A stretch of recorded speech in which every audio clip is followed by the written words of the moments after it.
السلام عليكم ورحمة الله وبركاته. فيديو جديد على قناة محمد عصام صوصة أو RB للرحلات.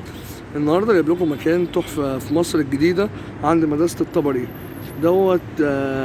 في كل حاجة، ادي هنا بيتزا، باندا هاوس، هابي جوس، ماكدونالدز، وبازوكا، ونص دستة، وحواوشي مصر.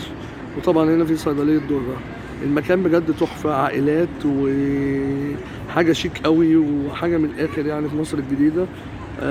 موجود في كل حاجة يعني، فسحة، أكل، كافيهات، في كشري التحرير وراهم.